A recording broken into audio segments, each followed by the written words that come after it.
Mbappé, c'est très nul et très petit de ta part. Le Real ne sait pas perdre avec classe et ça c'est bien connu. Comme en finale de Coupe du Roi, Kylian Mbappé a empêché ses coéquipiers de faire une haie d'honneur aux joueurs du Barça. Regardez-moi ces mauvais perdants. Alors qu'on en a fait une quand ils ont perdu ce soir et on en fait tout le temps même quand ils gagnent. Mbappé a fait tout un cinéma, il est revenu vite de blessures. Il a fait la une, on nous a expliqué que c'est notre cauchemar. Mais qu'est-ce qui a réellement changé entre 2025 et 2026 à part le fait qu'il a laissé pousser ses cheveux? Depuis qu'il est au Real, c'est ça! C'est ça! Le Real ne gagne plus de trophées, Vinicius ne sait plus jouer, sauf quand il affronte le Barça, et surtout le Real est devenu mauvais. Toi t'ouvrais ta bouche Bellingham, talk is cheap, c'est ça que tu racontais, ou même avec Negreira on nous la donne pas. T'en penses quoi de ta finale? T'as été nul, très très nul. Et sur le terrain on sent qu'il a quelque chose avec Pedri, qui veut l'éteindre, mais c'est plus gênant qu'autre chose. Ça c'est Carvajal au dernier Classico en Liga, où ils sont actuellement derrière nous avec 4 points de retard, qui est venu dire tu parles trop à la mine. Voilà, aujourd'hui il est venu récupérer son assiette. De base c'est Modric qui prend ce genre de photos, et maintenant le doyen c'est Carvajal. Demain attendez-vous à ce que Negreira fasse la une des journaux, c'est à cause d'eux qu'ils ont sûrement perdu. On connaît tonton Pérez avec le temps. Courtois aussi fait partie des joueurs qui a réussi à péter un cap contre la mine. Aujourd'hui là t'aimes bien ta tête? T'as juste mangé des bastos par Rafinha. Sinon vous les gars vous en pensez quoi? Ramenez-vous sur ta personne sans nuit. En vrai de vrai, comment lui en vouloir les gars? Il est à l'image de son club, il est médiocre. Kylian Mbappé a empêché ses coéquipiers de faire une haie d'honneur des champions au FC Barcelone. En vrai, je le comprends, les gars, parce que depuis qu'il est en Espagne, depuis qu'il est au Real Madrid, 0 trophée. On lui prend tout. On lui prend tout sur la scène nationale. Toujours pas le trophée en Espagne pour Kylian Mbappé. Le Barça prend tout sur le plan national depuis l'arrivée de Kylian Mbappé au Real Madrid. Liga 2024-2025, on a pris. Coupe du Roi 2024-2025, on a pris. Super Coupe d'Espagne 2024-2025, on l'a pris. Super Coupe d'Espagne 2025-2026, on vient de prendre. Actuellement leader de la Liga avec 4 points d'avance. Sur 6 classicos, on en a gagné 5. Il en a gagné une. Et ils ont fêté ça comme s'ils avaient gagné la Liga. Comme s'ils avaient gagné un trophée. Alors qu'ils avaient juste gagné un simple match de 1 chez eux, si je ne me trompe pas. Avec beaucoup de joueurs qui n'étaient pas là du côté du FC Barcelone. Donc comment lui en vouloir les gars? Non, t'es gênant l'ancien. T'es gênant. À ton grand âge tu boudes comme ça? Kylian Mbappé a empêché ses coéquipiers de faire une aide d'honneur aux joueurs du Barça. À 27 ans on boude comme ça, mais c'est quoi ça? En même temps, guettez la stat, wesh. Le FC Barcelone prend tout sur le plan national depuis l'arrivée d'Mbappé au Real. Il est venu, il a dit je vais faire gagner des trophées, il a rien fait gagner. Ah. Non, Kylian, tu mets les gens mal à l'aise. Tu mets les gens mal à l'aise. Je veux bien, on t'a traumatisé. Yamal, Rafinha, Hansi Flick, on t'a tous traumatisé. Là, on est en train de gâcher ta carrière. Mais là, tu deviens gênant. Là, t'as demandé aux gens de pas venir applaudir le Barça parce que t'as perdu. Mais c'est quoi ça? Guettez la photo comme elle fait pitié, wesh. On soulève le trophée, y a personne. On est en plein milieu du stade, y a personne. Même pas un petit adversaire qui félicite. C'est quoi ça? Mbappé, tu nous fais passer pour quoi là? Je vous mens pas les amis, je suis grave déçu. Parce que Mbappé, au-delà du fait que je dis qu'il est arrogant et qu'il a la grosse tête, moi je l'ai toujours défendu humainement, j'ai dit c'était un bon gars, etc. pour ses coéquipiers. La personnalité, il y avait que la grosse tête qui me gênait, mais là il m'a déçu. Là on parle plus de Kylian Mbappé, là on parle plus de gentillesse de Kylian Mbappé, c'est fini. Comment t'empêches tes coéquipiers d'applaudir le Barça parce qu'ils ont gagné le trophée? On est en primaire. T'as perdu le Classico CM1, CM2 à la limite, ok. Parce que le Classico CM1, CM2, il y a encore plus d'enjeux et t'es petit, t'es un pécho. Mais là, t'es resté un pécho. 27 ans, tu boycottes les donneurs, wesh. Mais c'est quel complexe d'infériorité, Glando? Va te faire. Mais va te faire, frérot. Il y a un moment donné, faut arrêter au bout d'un moment. Lors de ces 5 derniers classicos, c'est 5 buts et 2 passes décisives. C'est de la hagra. Bah, il est en mission pour obtenir le ballon d'or qu'il n'a pas eu. Je l'ai vu lors de la cérémonie, il avait l'œil du tigre. Doublé aujourd'hui face au Real Madrid, je le hais d'une puissance, vous vous rendez pas compte. Et quand je déteste un joueur du Barça, c'est dire que il est effrayant. Mis à part Gavi, les gars, faut pas tout mélanger. Gavi, il pue la merde. Est-ce que vous imaginez les Barcelonais? Il a réussi à vous faire oublier Rashford. Et d'ailleurs, j'ai l'impression que ça arrange même Rashford. Depuis qu'il est au FC Barcelone, on voit que les autres, ils sont sublimés. Il est là, il porte ses coronesses, il porte ses couilles. Et la famille, on peut se poser la question. Est-ce que, au final, c'est pas une plus grande légende du FC Barcelone que même Neymar?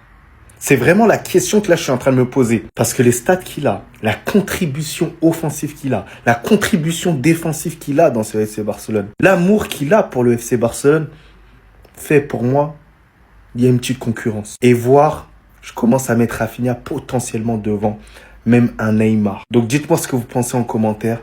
Mais moi, j'avoue que je commence à me poser des questions. Et il est en train de rentrer dans une porte, mais très très restreinte et très très réservée. Mais sinon, vrai, c'est à toi. Moi, en tout cas, on bien, alhamdoulilah. 8 finales jouées, 8 victoires. Vous avez capté? Nous verrons un autre Barça, ça je peux vous le promettre. Pendant que certains, en octobre, disaient flick out, oubliant les travaux colossaux avec les peu de moyens qu'il a eu l'année dernière. 7 victoires d'affilée en Liga l'année dernière. Le fait qu'il nous ramène en demi-finale depuis 2019. Relancer des joueurs comme Lewandowski qui avait du mal avec Xavi lors de sa deuxième saison. Certains ont dit flick out au mois d'octobre. On vous voit célébrer ce soir. Vous avez voulu son départ en octobre alors qu'il avait des blessés. Il avait son meilleur gardien, sa recrue qui n'était pas là. Il avait le meilleur joueur de Liga qui était absent. Il avait le vieux père qui était absent. Pedri, absent. Plaque tournante. Firmino et Olmo ont échangé leur poste à l'infirmerie également. Lamine joue sous pubalgie, vu que Rafinha était blessé.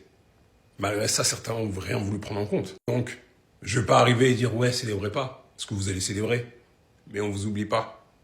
Les commentaires, dans les lives, je n'oublie pas. Réclamer un départ aussitôt, alors qu'on n'est même pas à un tiers de la saison à ce moment-là, fort de café. Bonne soirée à vous. Inévitable, comme le Ballon d'Or. Pour le moment, c'est des super coupes. Pour le moment, il amasse des trophées. Mais c'est qu'une question de temps avant que son Ballon d'Or arrive. Je m'adresse à tous les Barcelonais. Cette saison, ne vous trompez pas. Ouais, on a le meilleur duo.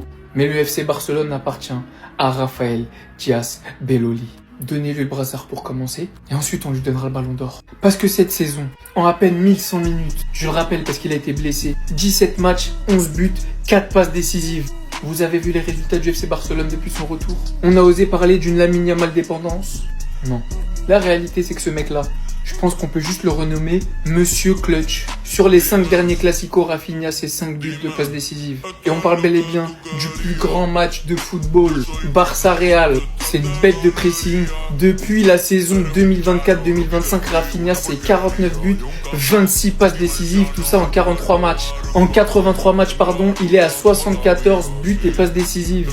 Mais je veux surtout pas limiter son impact à des statistiques. Parce qu'on parle très clairement du joueur qui amorce le pressing.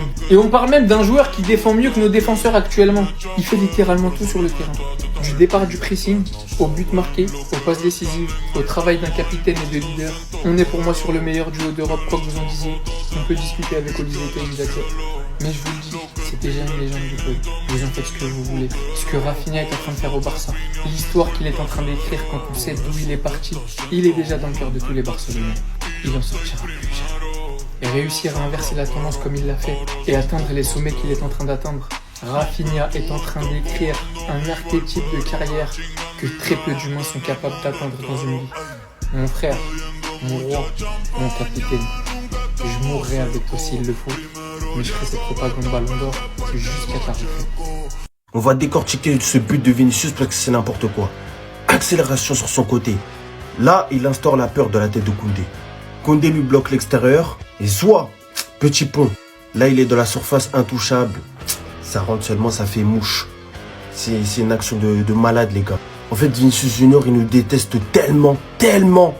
Les gars, je suis désolé, mais pour moi, Koundé, il défend pas mal cette action. C'est Vinicius qui redevient un grand joueur sur cette action. Parce que du début jusqu'à la fin de l'action en question, Vinicius, il est dans le crâne de Koundé. Tout d'abord, il pousse son ballon pour instaurer la peur et bien montrer à Koundé qu'il est beaucoup plus rapide que lui. Ça veut dire que instinctivement, Koundé, il commence à défendre pour lui empêcher de déborder, de le prendre de vitesse. Cette idée, elle est déjà dans la tête de Koundé, c'est mort. Maintenant, Vinicius, il mène son ballon de sorte à bien voir les mouvements de Koundé. Il voit les mouvements de pas chasser de Koundé. Il sait qu'il lui a mis dans la tête qu'il peut déborder à tout moment parce qu'il est plus rapide que lui. Une fois qu'il a bien enregistré l'automatisme de Koundé de faire des sortes de pas chassés pour se préparer au débordement, il lui met le petit pont. Et pour moi, à ce moment-là, Koundé devait avoir de l'aide de Pedri. C'était ce Jorginho do Brasil. Et sachez que quand Vinicius joue contre le Barça, il redevient à son prime 2023 à chaque fois. Qu'il marque ou pas. Il déteste trop le Barça, c'est une dinguerie. Dites-moi si pour vous, Koundé l'a bien défendu ou pas. C'était ce Jorginho do Brasil. On s'attrape, vous connaissez déjà. Bao. Après, quand ça va pas payer sa clause, il va être surpris. Là, on a gagné, tout ça, tout le monde est content. Mais j'aimerais revenir sur cette action Parce que j'ai l'impression que Rashford, ça commence à relever de la psychiatrie. Il est lancé dans la profondeur. Tous les joueurs du Real Madrid sont fatigués. Ils sont montés pour le corner, je crois. Ils voulaient à tout prix égaliser et Avedra. Rashford, il est tout frais. Il vient de rentrer. Ça lance dans la profondeur. Il met Benda. Il n'y a aucun joueur du Real Madrid qui peut le rattraper. Maintenant, il a la balle, enfin, Benda, etc. Il fait que casser son cou vers l'arrière. Il casse son cou, il casse son cou. Je fais, oh, wesh. Mais Chacal, t'as le champ libre. Va marquer ton but. Après avoir cassé son cou pendant 25 secondes, limite après avoir perdu du temps aussi, il se retrouve enfin devant la cage. Et étant donné qu'il était occupé à casser son cou, il n'a pas pu réfléchir à comment finir. Du coup, il a frappé comme un taureau à côté. Évidemment, elle n'est pas rentrée. Et il est reparti se replacer comme si de rien n'était. Juste après le Real Madrid, ils ont eu celle-là. Ils auraient pu égaliser et on va au tir au but. Et peut-être qu'on perd. Moi, je fais cette vidéo parce que je commence à me demander si Rashford, il veut pas, je sais pas, me frapper. Hein. Peut-être que ça irait plus vite. Parce que je suis en train de perdre espoir pour de vrai. Dites-moi ce que vous en avez pensé de cette action. C'était ces Jorginho du Brasil. Pow. Là, il va rester à Manchester United. C'est quoi ça, Rashford? C'est quoi ça? Pas parce qu'on a gagné que je vais pas le dire, les gars. Parce que juste après cette occasion ratée, regardez ce qu'on a failli encaisser. Regardez ce qu'on a failli encaisser et Dieu seul sait. Si le Real Madrid avait égalisé, Rashford la sauce qui serait pris aujourd'hui. Non, heureusement que Carreras, c'est pas le meilleur tireur, c'est pas le meilleur gaucher du monde, parce qu'il tire plein centre sur le gardien. Mais imaginez-vous que c'était un Kylian à la place. Imaginez-vous. Et son entrée, elle est tellement calamiteuse. À un moment donné, il a un débordement sur le côté gauche. Je me dis, il va partir comme Vini. Il va l'effacer. Hop, sortie de touche. Sortie de but. Oh, ce mec-là, il est censé entrer pour faire du bien. Finalement, je préfère garder un Rafinha fatigué. Tu veux garder un Rafinha fatigué à ce stade-là? Les gars, faut me comprendre, c'est les émotions. J'ai été stressé en fin de match. J'ai été stressé contre un Real Madrid aussi naze. Oh, Marcus. Les gars, vous pouvez pas dire que je suis pas clément. Ça fait plusieurs matchs, je dirais, aujourd'hui je le dis. Moi, Rashford, j'en peux plus, les gars. Je suis désolé, j'en peux plus.